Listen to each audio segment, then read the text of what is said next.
An 18-point deficit is erased. Penn State beats Ohio State 83-80 at home. First Big Ten win under Coach Mike Rhoades. And I'm here to tell you why this Penn State team was written off a little too quickly after that 5-game losing streak. You are Locked On Nittany Lions, your daily podcast on the Penn State Nittany Lions. Part of the Locked On Podcast Network, your team every day.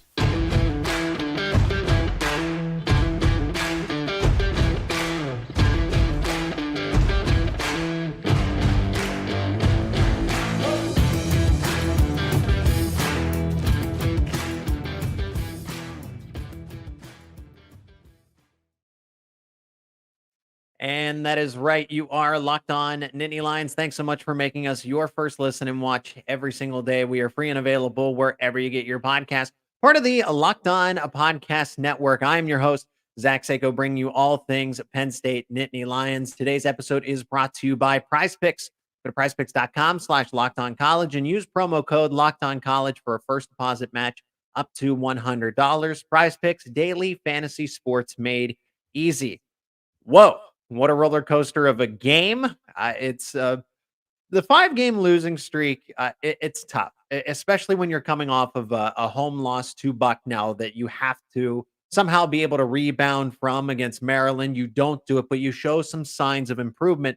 And then the first half against Ohio State looks abysmal, but then that's why you play a full 40 minutes at the college level, 2 20-minute halves. And Penn State gets it done against Ohio State. Penn State's had a really good track record against the Ohio State Buckeyes recently. I don't know what it is, whether it was Micah Shrewsbury or Pat Chambers before that, right? And now Mike Rhoades. Penn State men's basketball seems to have Ohio State's number in this case. We're going to break it all down, recap it for you. Instant reaction time. Help out the show for everything, all your Penn State Nittany Lion needs as fast as you can. You subscribe to Locked On Nittany Lions, where we discuss everything from football to men's basketball, wrestling, and men's hockey as well, since they are in season. You want all that information and analysis here. You subscribe to Locked On Nittany Lions. Okay, so Penn State wins 83-80 over Ohio State. First Big Ten win of the season. First Big Ten win under Mike Rhoades. And the main takeaway that I brought from this was the fact that Penn State shouldn't have been written off as quickly as it was. This is a team that was built from the entirety of the transfer portal. Even the players that didn't necessarily enter, that returned, right? Demetrius Lilly, a Jameel Brown, a Kanye Clary, who's proven to be so far the MVP of this team with the way that he has such a natural feel for the game of basketball, especially on the offensive side. But you bring some VCU players in. You go to Temple, you go to Georgetown, Maryland, right, with Kudus Wahab. You're bringing in all these different elements. These different places now have to come together, these different styles of basketball. Basketball is a long season. It's not like baseball. Now, NBA, Major League Baseball, but then college baseball and college basketball are about in college baseball a little bit longer, but college basketball, right? You're playing about 35, 40 games, depending on how well you do with your conference tournament. In football, you can't afford to lose 5 games in a row, or your season's basically a wash at the college level. In pros, maybe you can overcome it, but college, not so much. In basketball, that's a different story. And my point is that Mike Rhoades and this team are figuring it out day by day by day. You have players from different backgrounds, different programs, different styles of basketball, all as of last month, as of last year. Just a few months back, this team finally fully came together with everybody out of the portal. Mike Rhoades officially situated at Penn State. But you have so many competing things, players that played under Micah Shrewsbury, players that played under Mike Rhoades directly and already know his system and maybe have one up against the current players that are coming in. Still, so you have to be able to move this puzzle around and shift all these pieces. So no, I'm not surprised that Penn State had a game like Bucknell. I'm glad they did, because that was probably a wake-up call, a reality check, something to get out of their system early on in the season, because I'd rather them make these mistakes now, because as we notice, college, the way that teams are evaluated, committees or anything else, they're going to pay a lot closer attention to what you do later on in the season as opposed to the beginning of the season. So Penn State's going to have these 5-game losing streaks. They struggle against quad 3, quad 4 opponents, right? Those types of schools. Do that now. Don't do that the final stretch of the season, because as we saw when Micah Shrewsbury was coaching this team, that Penn State went on that hot streak at the end of the regular season, won those games in the Big Ten Conference tournament, and ended up making the NCAA tournament. But we need to actually assess the reality of Penn State men's basketball at this point. Penn State men's basketball is a work in progress. The transfer portal was the only way to build this team to be somewhat successful, to have any success this season, because what was Mike Rhoades supposed to do? How much was he supposed to recruit? There was no way to get any semblance of a class for 2023 because Micah Shrewsbury had recruited all those kids. And what happened? They decommitted and flipped to Notre Dame accordingly. Penn State, if they were going to have, like I said, get any wins, you needed college-ready basketball players, now veterans, that Mike Rhoades was able to recruit out of the transfer portal. I would say your class of 2023 for Penn State under Mike Rhoades was getting back Demetrius Lilly, Kanye Clary, and Jameel Brown, and getting some of your VCU players in this case. But you have experienced veteran college basketball players that understand this. Some of them, yes, it's a step up to the Big Ten, but let's not say that this team is the worst in the conference. I've seen that, well, they shouldn't have built through the transfer portal, or this team is the bottom feeder. They have no chance of doing any damage in the Big Ten conference of play. They took Maryland to overtime. As far as I'm concerned, Maryland could be considered a top 25, like a solid top 25 team. I think they might float in and out of the rankings a little bit, but they took that team on the road after losing to Bucknell to overtime. And then you bounce back, you erase an 18-point deficit to beat a quality Ohio State team. They've gone through some changes through the transfer portal as well. Evan Mahaffey, nice to see you again, old friend. And no hard feelings, I hope, in this case. But I like Mike Rhoades. I like this team. And I'm going to explain why I like this team so much more in the upcoming segment.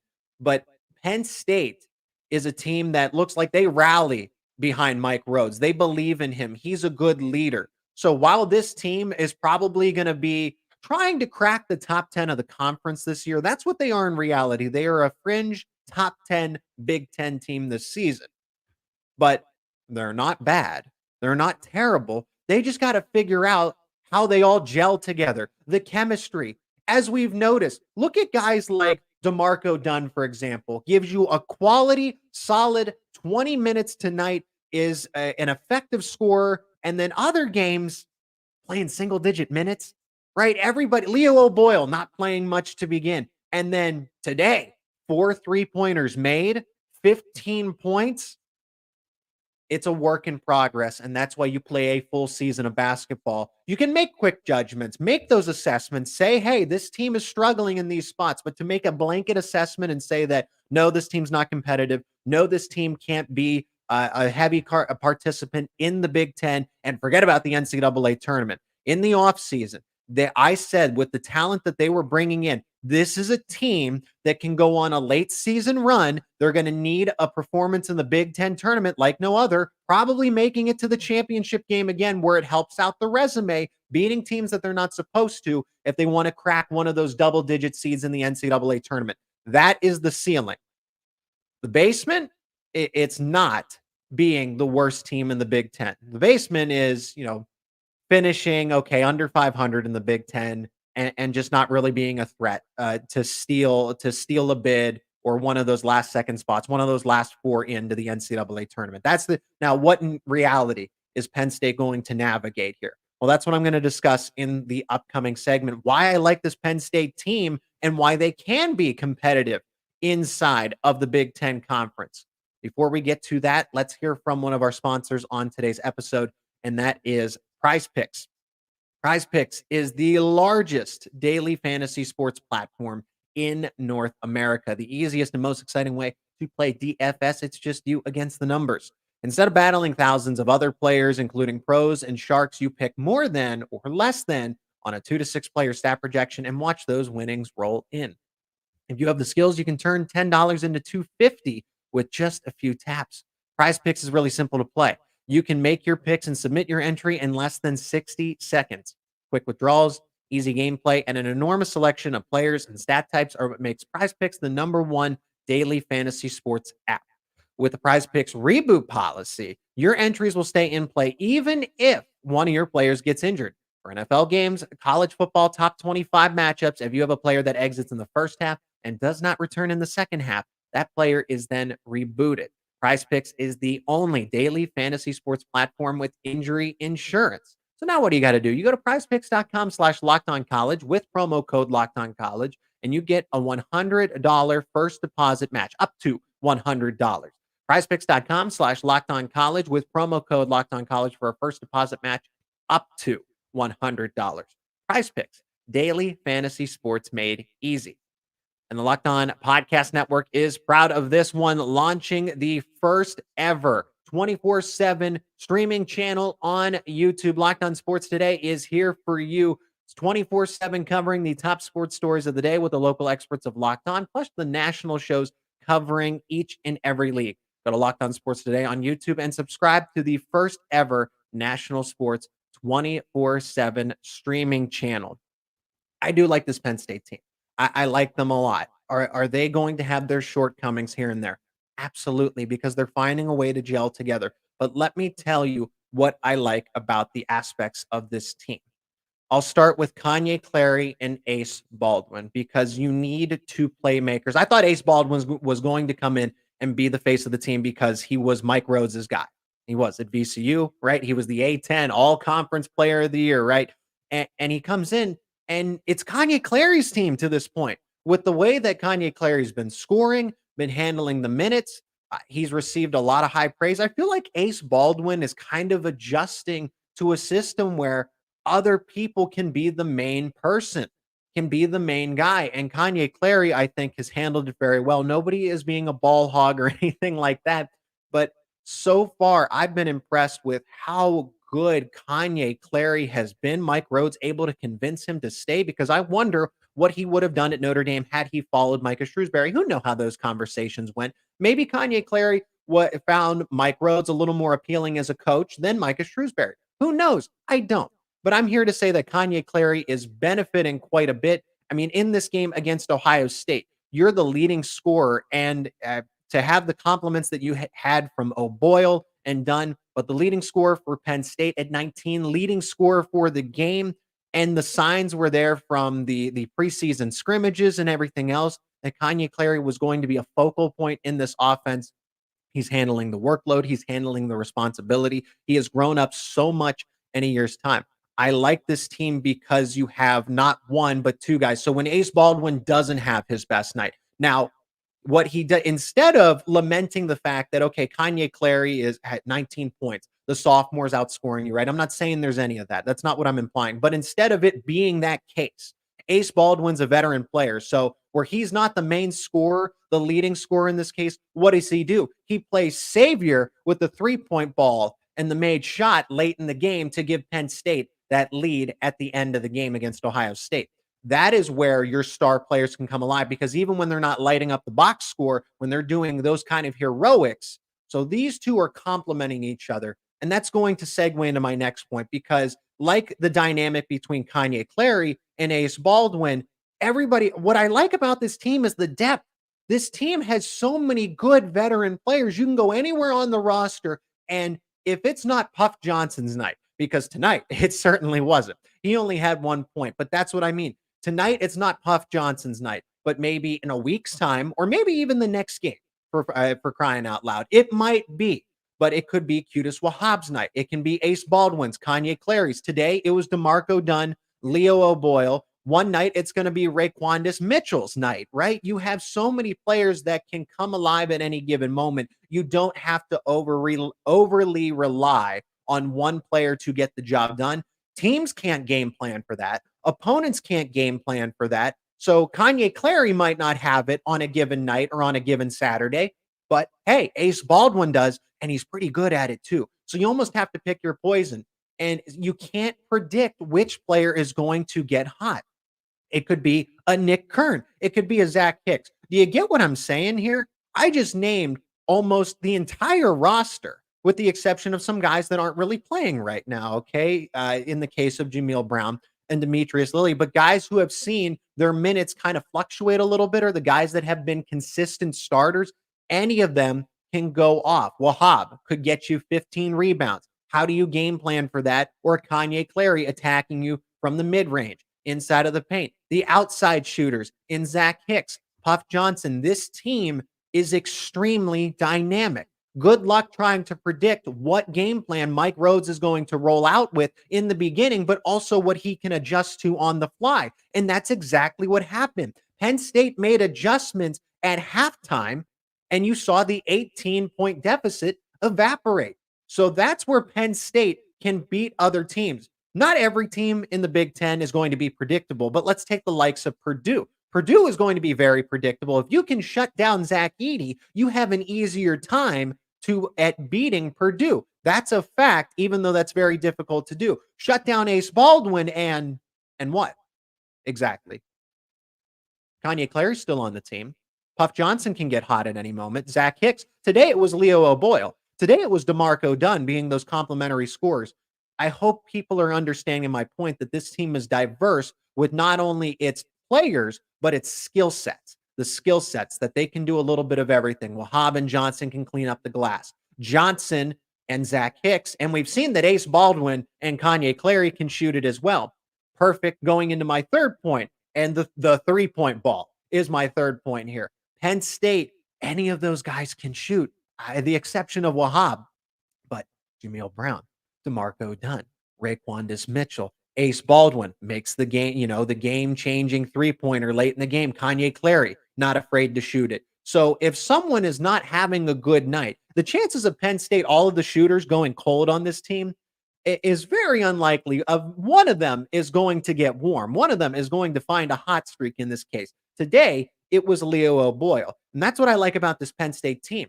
Remember last season, Seth Lundy, Jalen Pickett, really and Andrew Funk, of course, your sharpshooter. When Andrew Funk and Seth Lundy were non-existent, they just had a bad night. It's not because they're bad players, but sometimes you were going to have off nights. Remember the game where Seth Lundy couldn't make a basket to save his life, right?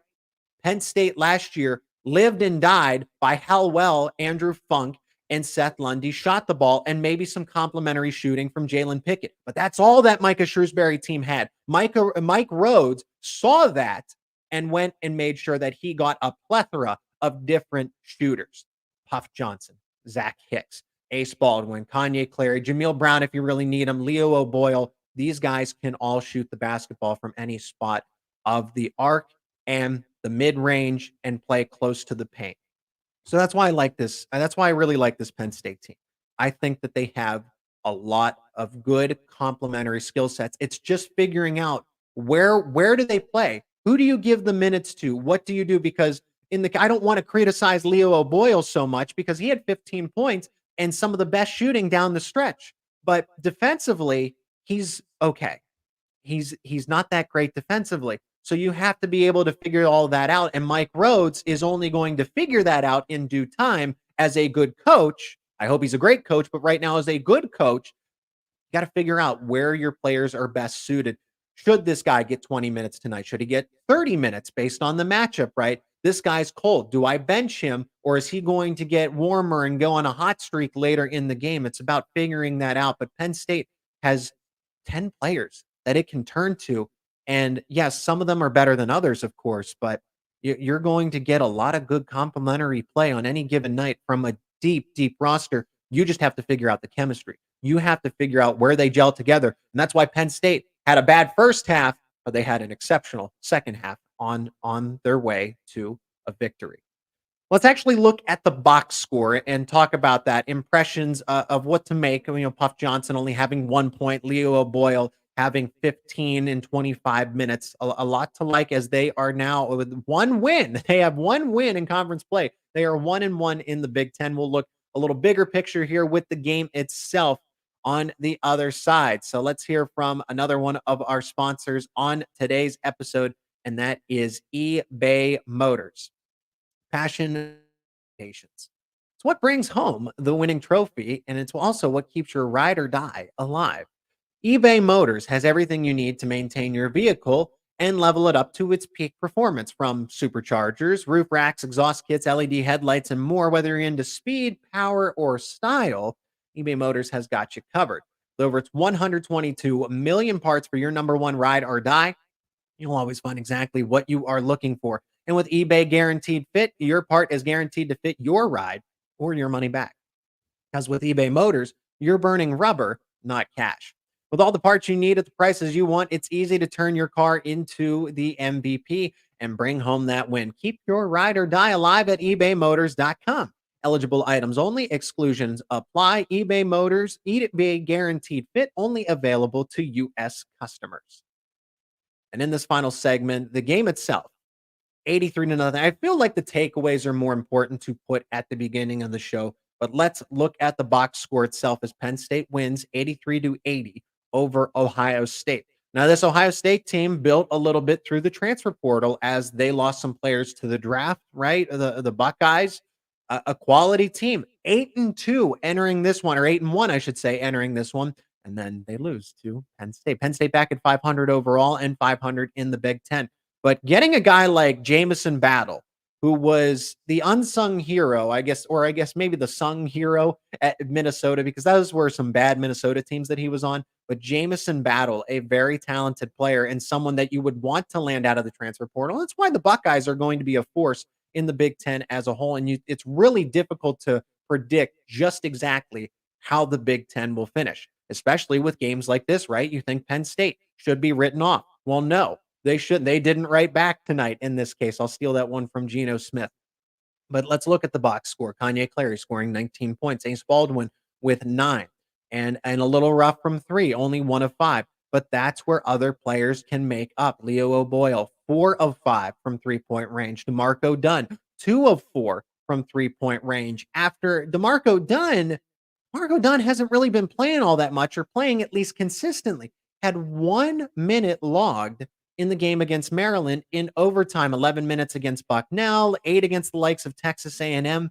Right? Penn State went on a 5-game losing streak, aside from Bucknell. Bucknell's really difficult to excuse, but that 5-game stretch that they had to go through, Maryland on the road, VCU's not a bad team either. Butler, a ranked Texas A&M team that was out for revenge, even though this is a different squad. It's no longer Micah Shrewsbury, it's Mike Rhoades, but the Aggies probably had revenge on the mind because they had plenty of players still left over from that first round team that was knocked out last season. So that was personal for them. But in this case, Penn State, to not let the losing streak continue, to get, this is a building block for the season. This isn't the program is so much better because of it. No, you have to focus on this season, because a lot of these players, some of these players are going to be one and done, right? Some of these players aren't going to be back next year. So it's not about the program, but you want to instill confidence in this group, because when you go on those losing streaks, those teams, it's harder to recover from those kinds of things.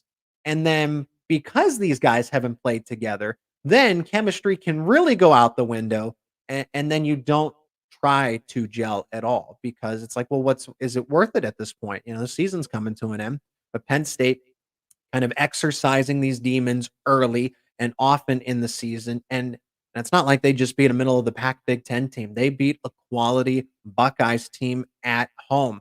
Crowd was solid, solid crowd, not a sellout, right? Not a sellout, because people have already begun to written off this Penn State team that's only 10 games in. Only 10 games into the season. And I see that the crowd at the Bryce Jordan Center is only a little over half capacity here, 64%, according to ESPN's ratings. But it was a nice crowd on hand for a Saturday game. And it's also nice to see Penn State having a Saturday game as well, a primetime Saturday game when at home, when that's really not it hasn't been consistent the past few seasons. Let's just say that much. The play-by-play voice for men's basketball, Steve Jones, can attest to that a little more. But they did an excellent job against an Ohio State team because one, they went down, but they felt like they weren't out of it. That's coaching. That is coaching. To be able to rally the team like that, down 18 points and at home to come back like that. You scored 54 in the second half. You didn't even need overtime to get back to this. But we look at some other things from the box score. Penn State shot well, 47% from the field. That's good. It gets you good enough. 41% from 3-point range. That is really good. I'll tell you where they need to clean up, and both teams, honestly. You look at the free throw percentage, 11 of 19 is not going to cut it for Penn State. I don't even care. Ohio State shot 68%, but for Penn State, 58% from the line. When it's given to you, it is not. That needs to be fixed. There's no excuse for missing that many free throws. They're freebies. You got to make them. Rebounds, Ohio State out-rebounded Penn State, and I think that outside of Kudus Wahab, Penn State is going to have to. They're going to have to find a way to manufacture some rebounds and do some things a little differently. The Buckeyes have a lot of different players that are going to be scrappy in this case, so I don't think that's a sign of things to come. I think that's just kind of par for the course in this case because Jameson Battle can get you rebounds. Evan Mahaffey is kind of that do-everything player. He's not going to score for you, but as Penn State saw last year when he was playing for the Nittany Lions, in this case, 5 rebounds and 6 assists. He's a guard forward. He kind of does a little bit of everything, and he had 5 points. Okay, he's a defensive player. He's the player that does all the ugly stuff, right? But then you have another guy like that that's coming off the bench for this Ohio State team, and that's Zed Key. Zed Key, I'm a big fan of him as an individual player because he also does those kind of scrappy things. So when you have Zed Key and Evan Mahaffey on the floor at the same time, they're going to do those little things that show up in other categories on the box score that aren't necessarily points. And Penn State did a good job counteracting that in this case. Penn State 11 assists, at not necessarily concerning, but you want to see them distribute the ball a little more for a team that was 10 of 24 at the 3-point line. You would think that there would be more assists than that, but that's also can go hand in hand because it means that players are able to create their own shot. You don't score 83 points by accident here against an Ohio State team that I already named 2 very good. I'm talking elite defenders, all conference defenders in the types of Evan Mahaffey and Zed Key. And you scored 83 points against this team, 54 in one half. Points in the paint, I think, is good. 24 points, 18 fouls, and you were able to erase that deficit there. Also, the reason Penn State wins this game is because they had a turnover margin of 16-8, meaning that Ohio State committed 16 turnovers to Penn State's 8. So Penn State protected the basketball in this case and made Ohio State look silly when they were on offense, committing 16 turnovers. Again, that's a veteran Ohio State team committing those kind of turnovers. That's a testament to Penn State's defense. And notice the scores here, folks. Notice the scores. Because one of the biggest concerns for Penn State coming into the season with Mike Rhoades as the first-year head coach here in Happy Valley was, this offense is going to be slow. It's going to be boring. It's going to be methodical. 83 points. Remember those Penn State teams from last year that some of them, yes, sometimes they would have really good shooting nights, but how about the year before that, Micah Shrewsbury's first year at Penn State, where it was the race to who's going to score 50, who's going to score 60. Ooh, we remember those ones. But the point totals that Penn State has put up in the last few games, despite win or loss, right? Ohio State, 80. Against Maryland, 75. Bucknell, 67. Okay, well, that one's an outlier, right? VCU, 74. Butler, 78. Texas A&M, 77. Morehead State, 74. St. Francis, 83. Lehigh, 74. Delaware, 79. This offense is exciting. I wonder how much I know for a fact that Joe Crispin, one of the best prolific scorers in Penn State men's basketball history, someone's got to take that mantle away from him eventually, but one of the best offensive players in Penn State basketball history, and now he's on the staff. He has a good amount of what's going into the offense this year, collaborating with Mike Rhoades, along with the other assistants, right? But you get another offensive mind where this Penn State team does not play slow. They don't play methodical. They play to the matchup, but they also play their style of basketball. And their style of basketball is a good offense that can attack from so many different ways. They can go fast. They can go slow. They can set up the 3-point and spread the basketball around. They can go and dump it inside of the paint. That's my point. A diverse offense But an offense that, they're going to be boring. Mike Rhoades' offense at VCU, they were so slow. They have no tempo. They're not going to be any fun. I think through 10 games so far, I'd like to beg to differ, and so would Mike Rhoades and this Penn State team. I appreciate everyone joining the live show. This is a lot of fun. I like doing these. Penn State wins 83-80 over Ohio State, improves to 500 overall, 500 in the Big Ten. Check in on your comments to wrap up the show. Great win. Kanye Clary is making an all Big Ten team. He's certainly the MVP of this Penn State team through 10 games. Nice. You do basketball too. Why, yes, I do. There's only, football's not playing any games. There's nothing to recap. There's nothing to vent and rant about in this case. After the first half, I changed the channel. Penn State's coming on a 5-game losing streak. It felt like all those things carried over. And how are you supposed to predict the comeback? Like I said, that has to do a lot with coaching because you are returning home after you lost to Bucknell at home. And then you lose to Maryland to open up conference play, and you were so close. Those ones, it's not the blowout wins or losses that really have an impact. It's the ones where you come up just short, where you are so close yet so far in this case. And against Maryland, it felt like that, even though they went to overtime. And then you got to travel back home, and it's Ohio State gets up like that, 18 points. That the motivation that Mike Rhoades and that staff must have brought, that conversation might have been legendary. I hope Penn State the media team was able to get that on footage. The scrolling thingy is not up to date with the win today. This is 2023. How can that be? How old can that information be? It's going to update tomorrow. After the fact. Enjoy the analysis. Thank you, Blizzard Warning. And also raise the floor on what each player's worst game should be. Absolutely. I think that Penn State, they still just have to make the adjustments. You've noticed that some players are seeing a decrease in minutes. You're seeing players have increases in minutes. Players are also going to, they're going to be healthier at some points in the season, right? Whether, we don't know exactly what the diagnosis was, but Puff Johnson wasn't exactly 100%. But I appreciate all of you, your comments and feedback. More Penn State men's basketball content is going to be on the way.